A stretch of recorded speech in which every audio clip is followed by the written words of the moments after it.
cannot commit into this hyper aggression. SMG SG as well, taking away QDX loves the Kadita as well, which he used before. He's very powerful on that, and also Revival takes away Paquito, focusing on Joxx's side for now. Yep, I mean, I really like that ban, and of course Ryan gonna follow up with the Lapu Lapu. We have seen a Lapu Lapu earlier today. Of course, the results weren't exactly what we were expecting from that pick.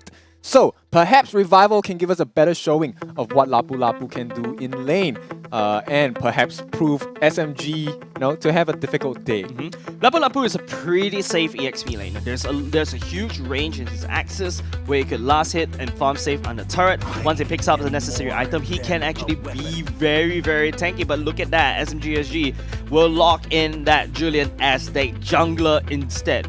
And then again, this means that SMG SG will have a very slow pace early game. Remember what I mentioned, SMG SG usually very hyper aggressive, but slow pace jungle for the first 3 levels, it's up to Derry to defend and push, that Julian away. No, at least here's the thing, right? I think the SMG SG has got something very interesting. Yeah, they know, as a matter of fact, that Revival like to play into the late stages of the game, right? So not only they pick up the Uranus to match the late game pace of Revival, but they picked this Julian, knowing that Revival doesn't really have much of an arsenal to deal and steal the jungle camps, and of course just invade and just annoy this Julian before he reaches level 3. So I think this is a really safe pick, and the very fact that Julian is a last pick is very interesting as well.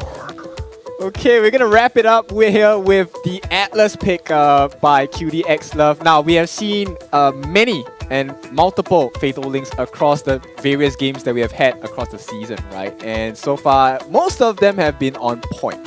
How do you guys find the drafts by both teams so far, and who are you leaning towards? Well, this is tough, actually. Alright, cool. So from what I see for both these 2 teams, I love the draft, I see what they want to do, and it's all about the execution right now, right? SMG SG, they do have this big wombo combo. Let's all fight together in the real world manipulation, the wild charge. We also toss in the Uranus Ionic Blade to slow everybody down inside the real world manipulation and leave the Clint to do damage from the backline. However, from the side of Revival, I will take all your ultimates. I have a lot of choice, and I will fight you with the Atlas, with the Fatal Links, especially when the RWM is down. It is a tough call as to which team is definitely better, or rather in terms of the drafting, but they all have their different points in time where they start to become strong. Yep. So honestly, this game could go to anyone. It really boils down to the execution. Right off the bat, we're looking at SMG's Enya playing on the clean, helping this Julian to clear out the orange buff almost immediately and try to keep up with the pace of what Dairoth is capable of. And unfortunately for Revival, and of course as SMG has expected, Revival will not invade the jungle, and that is going to be a very easy level 3 for Julian. Yep, and SMG SG feels like they really... And a free lethal?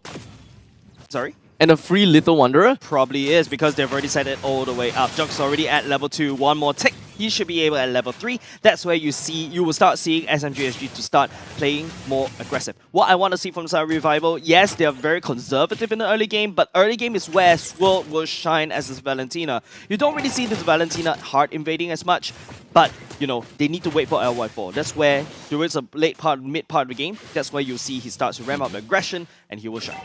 And now in the upper quadrants of the jungle, we are definitely going to be looking at Revival actually heading in for an invade. But Joxxx with his quick fingers immediately landed the chains down onto LY4 and enhanced sword himself right out of that mix. Knowing that the turtle is going to be popping up in the northern side, SMG, they have put themselves most of the resources up to the top side. Ram will want to clear his lane as soon as he can in order to be ready in 10 seconds. Yeah, Joe does have the real world manipulation up, very crucial going into the next turtle fight. Expect Revival to react the same. There's LY4 already at level 4 as well. So in terms of the retribution battle, both of them are equal. So SMG SG right now, being hyper aggressive. They have the early game usually. They've already set up at the turtle, but it's up to Revival to change that MO. The EXP charts are relatively equal. Most of these players from SMG and Revival and their counterparts, they have pretty much caught up with each other in terms of level. All of them have got the ultimate that they needed. So it's not too big of a deal. This is just going to be a dance between SMG and Revival. It will take some time before something eventually erupts. Yeah, look at Swirled, who already takes instead of taking the real world manipulation, as I mentioned, takes the wild charge instead. QDX Love does have the Fatal Links, Rum sticking on top of it. The turtle is already half HP. QDX Love, he saw the body, he's looking for someone. And unfortunately, that someone is going to be Dairy. Immediately flew up into the air because of the Fatal Links. And to move things onwards, Revival found himself yet another one on top of Joe. The RWM wasn't even managed to be popped up in time. SMG SG came in to that turtle fight for the neutral objective, lacking as they could not find the time. They couldn't find the time, and Revival making miracles, proving themselves wrong again, proving us wrong again and again. They were hyper aggressive at the turtle pit. They took the turtle away from SMG SG, a team that relies on hyper aggression, now falling flat. Well, Dairy is naturally a very aggressive roamer, and playing as a Grok allows him to wander around the maps and open up the map as much as possible to catch out any players from the side of Revival rotating. He can catch them, but the question is whether he's even going to be able to kill with the help of Joe. Is Joe moving around with the Grok, or is he moving? Is Grok moving around with the Juliet? Grok can definitely open up spaces, but SMG doesn't seem to be playing super aggressively with the intent to kill. Yeah, SMG SG not following the MO. This is uncharted territory for SMG SG. Same could be said over to the side of Revival. That first 2 kills will be huge. Revival with that LY4 picking up the kill, LY4 picking up the assist, Ryan picking up the kill, and QDX Love as well. That is huge, but look at how SMG, they're focusing on the bot. Dairy jumping in. And immediately went for the wild charge, hoping that he will be able to connect on the QDX Love. But unfortunately, Dairy is just a tad bit too fast. And that is going to put Joxxx into the face of QDX Love and got caught out. One after another, Revival managed to whittle down the numbers of SMG, bringing down and breaking down their entire lineup and their chance to be aggressive in bottom. SMG SG, they decide to change the pace a little bit. They realize that they're past passive, but then when they start to pull the trigger, I think that was a very forced invade, especially when you got the turtle coming up right now. This is another free turtle given over to Side Revival.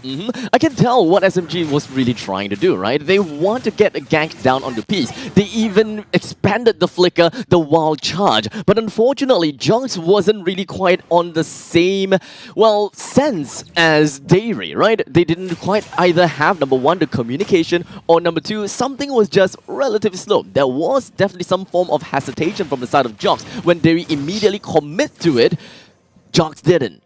Yeah, it's not looking good for SMG SG fans.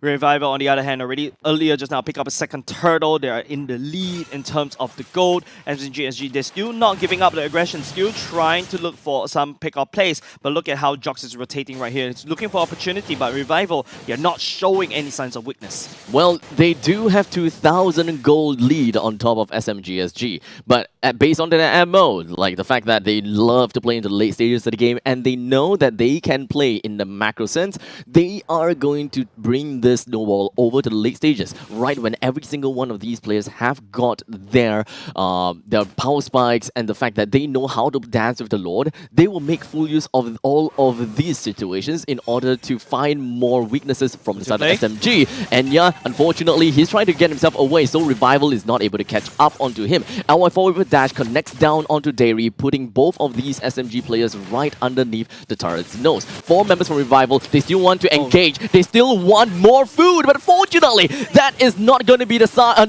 going to be a fantastic story for SMG, as 2 of the members have been taken down again and again and again. Yeah, Dairy missing that wall charge definitely costed that bottom lane, and then just all of a sudden it's Joe and Enya left alone. The devices, the members of Revival storm the front gate, taking down the bottom lane turret. Very uncharacteristic, right?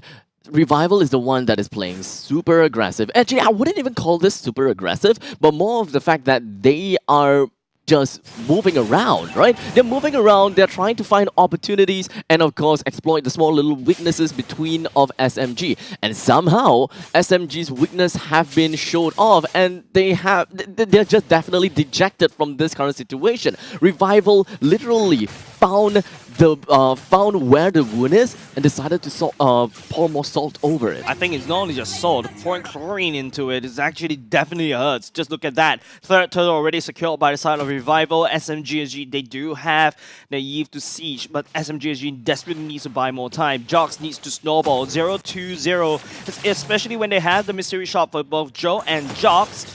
They need more items, but they can't find the farm. Joxxx and Dairy is definitely a duo that can deal a very good amount of damage in the early stages. And if they go down over to the gold lane, they should be able to shut down Peace with no problems. But Revival, I believe that it is more about their discipline. It is probably also about the fact that they are able to open the maps, understand where SMG SG is, and predict the next move. And so far, Revival has been doing pretty darn well. There wasn't any unprecedented surprise attack coming from SMG SG that Revival did not find out about. And just like that, QDX Love wasted out on the Fatal Links, wasn't able to do quite much. This could actually be the chance for SMG to turn things around. It is going to be a wild charge that connects right down onto that Uranus. It is still a stolen wild charge, by the way. Rum and Joxxx once again taken down. Yeah, that's not a very wise play. SMG SG, they get caught with their pants down. Revival, QDX Love are just focusing on Rum instead. One pickoff is good. Another Joxxx coming in at the very last moment. He doesn't really have any damage. You can see the effort coming out from inside SMG SG, but it's not doing well, especially when they're 6k gold lead behind. I believe that the time is pretty paramount for us to identify exactly what SMG is doing, what they should be doing as well based on their lineups. I think based on their lineups, they just need more time.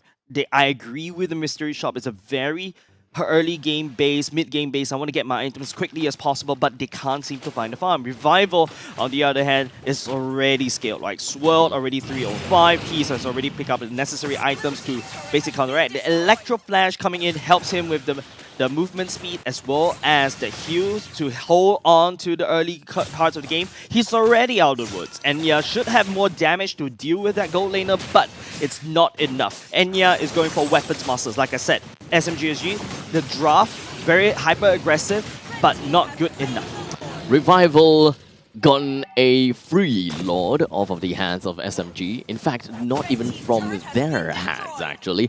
SMG have got no control of the map and they have mostly been shut down by Revival. They have no control on the upper quadrant of the jungle, no, literally, no vision, nowhere. Yep. Dairy is still very fragile, and if he runs into a Dyrov, boy oh boy, am I gonna tell you, he's gonna die. Yeah, the armor is gonna get shredded, and don't forget LFL. Just take a look, it's already at a lot of HP, and Revival is slowly inching towards SMG. The time is slowly ticking in the favor of Revival, taking away jungle creep away from SMG SG already. Or it's really just starving them out at this point in time. And I'm just not exactly sure how SMG would want to play this out, because they don't really have a composition that allows them to split push, and with a lot marching up in the top lane, it may actually make things a lot more worse than it actually is. Yeah, this Lord could potentially take one structure away. It depends on how SG set it up. They're actually focusing on the mid lane instead. The Guardian Barrier will go down, but the turret on the mid lane is already a lost cause. Members of SMG SG focusing on the top side instead, but it's up to